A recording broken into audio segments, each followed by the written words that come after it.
Hello दोस्तों, स्वागत है आपका अपने YouTube channel Fatehpur education centre पर। आज हम चर्चा करने वाले हैं भगवान बुद्ध के द्वारा बताए गए ऐसे स्थानों में जहां पर हमें नहीं बोलना चाहिए, यानी कि हमें चुप रहने से हमारे वहां पर प्रॉफिट ही होंगे, फायदे होंगे, हमें हानि नहीं होगी। तो हमें उन स्थानों के विषय में इस वीडियो में चर्चा करेंगे। आप वीडियो के अंत तक बने रहिए। आप इस वीडियो में बहुत कुछ सीख कर जाने वाले हैं, तो आप वीडियो को बिल्कुल स्किप न कीजिए, क्योंकि इस वीडियो से आपको बहुत अच्छी सीख मिलेगी। आपके जीवन में परिवर्तन आ जाएंगे, बदलाव आ जाएंगे, क्योंकि बुद्ध के बताए गए मार्ग जो हैं बहुत ही सटीक हैं, बहुत ही सात्विक विचारधारा के बुद्ध से। देखिए, हम शुरू करते हैं आपका बिना समय वेस्ट किए हुए। देखिए, यहाँ पर जो पहला तथ्य है, इनको विस्तृत रूप में बताएंगे। हमने यहाँ पर पॉइंट टू पॉइंट लिख लिए हैं और इसको विस्तृत रूप में हम एक्सप्लेन करके आपको बताएंगे, तो आप वीडियो के अंत तक बने रहिए। देखिए, यहाँ पर जो पहला नियम लिखा हुआ है, यहाँ पर उन्होंने पहला जो स्थान बताया है, आपको वहां पर कुछ नहीं बोलना चाहिए। कहां पर? जहां पर अगर कोई तथ्य ना हो तो ना बोलो, अगर कोई तथ्य ना हो तो ना बोलो। देखिए, अगर कहीं पर देखिए आप किसी भी समाज में बात कर रहे हैं, आप कहीं पर हैं, अगर उस विषय के विषय में अगर आप किसी भी टॉपिक के विषय में कुछ जानते नहीं हैं, यानी कि जिस विषय पर वहां पर चर्चा हो रही है, अगर उस विषय में आपको जानकारी नहीं है, तो आप बिल्कुल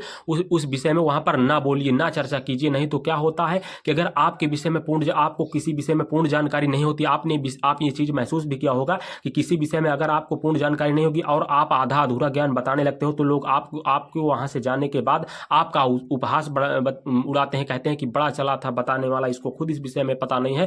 तो इससे अच्छा है कि आपको अगर किसी तथ्य के विषय में, यानी किसी विषय में, किसी टॉपिक पर अगर आपको जानकारी ना हो, तो आप उस विषय में चर्चा ही ना करें। पहला स्थान ये हो गया। और दूसरा स्थान क्या है?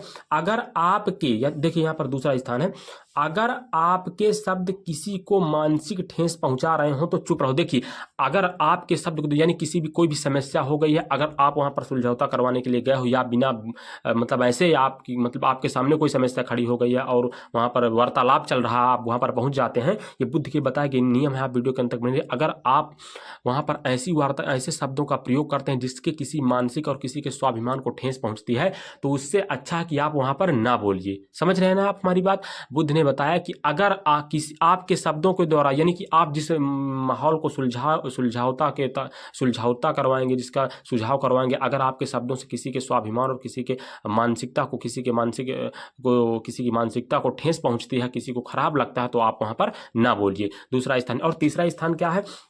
तीसरा स्थान उन्होंने बताया कि अपना कोई सगा संबंधी आप पर क्रोध हो रहा हो तो शांत रहो। देखिए, ये कितनी अच्छी बात है। हमने अपने जीवन में, आप और हम सब लोग महसूस करते हैं ये चीज़ कि अगर हम छोटे होते हैं तब हमारे मम्मी पापा डांटते हैं, हमें कहते हैं कि ऐसी हरकतें ना करो, इन चीज़ों से सावधानी बरतो, वहाँ पर ना जाओ, ये हरकतें ना करो, ये अवगुणों से बचो। तो हमें उस समय में खराब लगता है, और जब हम बड़े हो जाते हैं तब हमें अच्छा लगता है कि हमारे मम्मी पापा इसलिए अच्छे के लिए डांटते थे, हमारे घर के जो सदस्य हैं हमें इस बात के लिए अच्छे के लिए डांटते थे। नहीं तो आज हम इस मुकाम पर जब हम सफल हो जाते हैं तो हमें लगता है अगर वो उस समय ना डांटते तो हम आज इस मुकाम पर ना पहुंच पाते। तो अगर हम वर्तमान समय, उस समय जिस समय मम्मी पापा डांटते हैं, या कोई बड़ा सदस्य डांटता है, या अपना कोई सगी संबंधित, हमें जो सगा संबंधी होता है, अगर हमें उस समय कोई डांटता है तो हमें बहुत बुरा लगता है, ऐसा लगता है कि हमारा सबसे बड़ा दुश्मन है, ऐसा महसूस होता है। आपने महसूस किया होगा। अगर आप उस समय क्रोध करते हैं या एक्शन ले लेते हैं उसके प्रति, तो आपके जो संबंध है, आपके जो रिश्ते हैं वो टूट जाते हैं। किसी भी उम्र की, ये बचपन हो या युवा अवस्था हो या वृद्धावस्था हो, चाहे जो भी अवस्था हो, आपको अपने क्रोध पर संयम लाना है, उसको काबू करना है, आपको क्रोधित नहीं होना है। आपकी जो चौथी जगह है, आपको ये 4 नंबर पर जो क्या है, अपनी आवाज में मीठापन लाना। या आप किसी से भी बात कर रहे हैं, यानी कि आप किसी से भी बात करते हैं तो आपको अपनी आवाज में मीठापन लाना है। आपको ऐसे शब्दों का प्रयोग नहीं करना है कि किसी को खराब लगे। ऐसा कहा जाता है ना कि ऐसी वाणी बोलिए मन का आपा खो, औरों को शीतल करे आपो शीतल हो, यानी कि आपको ऐसी शब्दावली का प्रयोग करना है जो कि अपने आप को शीतलता पहुंचाए और दूसरे को भी। ठीक है। पांचवा स्थान बुद्ध ने बताया कि जब कोई 2 व्यक्ति आपस में बात कर रहे हों तो वहां नहीं जाना चाहिए। क्या कर रहे हैं? बात कर रहे हों वहां नहीं जाना चाहिए। देखिए, जैसे कि 2 व्यक्ति, सपोर्ट दैट 2 व्यक्ति आपके सगे संबंधी हों या आपके मित्र ही हों, आपके घर के सदस्य ही हों, अगर 2 व्यक्ति वहां पर बात कर रहे हैं तो आपको वहां पर नहीं जाना चाहिए। देखिए, वहां पर जाने से क्या होता है कि 2 व्यक्ति अगर आपस में बात करें, पता नहीं किस विषय में उनकी चर्चा चल रही है, अगर आप वहां पर जाते हैं बिना, पहले बात तो ये बात कही जाती है कि बिना बुलाए कहीं पर नहीं जाना चाहिए, है ना? तो आपको वहां पर नहीं जाना। अगर 2 व्यक्ति बात कर रहे हैं तो आपका अधिकार नहीं है वहां पर जाने का। बुद्ध ने ये बातें बताई है। और देखिए, यहाँ पर क्या है आपका 7वां नंबर क्या बताया है, जब कोई दो व्यक्ति, 7वां नंबर ये, हाँ, जब कोई दो व्यक्ति आपस में किसी की निंदा कर रहे हो, क्या कर रहे हो, किसी की निंदा कर रहे हो। सपोर्ट दैट, जैसे कि आपके दो मित्र हैं, अगर वो वहां पर किसी व्यक्ति की बुराई कर रहे हैं, निंदा कर रहे हैं और आप भी वहां उपस्थित हैं, तो आप यही बेहतर है, आपको चुप रहना है। कहां पर आपको चुप रहना है, जब दो व्यक्ति किसी की निंदा कर रहे हो, या दो व्यक्ति हो या समाज हो, वहां पर किसी की कोई निंदा कर रहा हो, तो आपको वहां पर अपनी राय नहीं देना। हम लोग क्या करते हैं, बहुत से लोग होते हैं कि जब कोई किसी व्यक्ति की बुराई करता है या निंदा करता है, किसी व्यक्ति के पर्सनल या कैरेक्टर पर, किसी पर जब बात करते हैं, तो हम वहां पर अपनी राय देने लगते हैं कि हाँ नहीं, ऐसा से ऐसा होना चाहिए, उसे ऐसा। तो आपको क्या करना है, आपको चुप रहना है, क्योंकि आप ये समझ लीजिए कि अगर आज वह व्यक्ति किसी की निंदा कर रहा है, तो कल आपके सामने, तो कल वह दूसरे के सामने आपकी भी कर सकता है ना। तो भगवान बुद्ध ने बताया कि आपको ये मतलब जब कोई दो व्यक्ति किसी की निंदा कर रहे हो, तो वहां पर अपनी राय यानी अपनी बात वहां पर नहीं करनी, अपने मुंह को बंद रखना है, यानी क्लोज रखना है, ठीक है। और यहाँ पर 8 नंबर क्या है, जब कोई व्यक्ति आपकी भावनाओं को समझे ना, तो वहां पर चुप रहो। अगर आपको मान लीजिए किसी प्रकार की तकलीफ है, अगर कोई व्यक्ति आपकी भावनाओं को नहीं समझ रहा है, आप उससे अपना दुख बताते हैं, आपकी बात को समझ ही नहीं रहा है, आप बार बार उसको बताते हैं, तो वहां पर चुप रहो।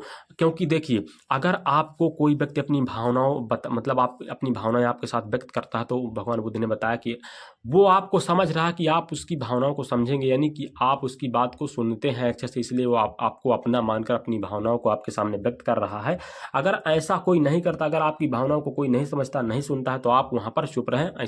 ऐसे लोगों को अपनी भावनाओं से रूबरू ना करवाएं, उनको अपनी बातें ना बताएं। तो भगवान बुद्ध ने बताया। और तीसरी बात क्या है कि अगर कहीं भी कोई समाज हो, कहीं पर कोई समाज लगी हो, भगवान बुद्ध ने बताया कि अगर कहीं पर कोई समाज लगी हो और वहां पर आपको बुलाया ना गया हो, और किसी भी विषय में चर्चा चल रही हो, भले ही उस विषय में आपको पूरा निचोड़ पता हो, उस समस्या का पूरा समाधान आपको पता हो, तो आपको वहां पर अपनी राय नहीं व्यक्त करनी है कि मुझे अपनी तरफ से आपको अपनी राय नहीं व्यक्त करनी है।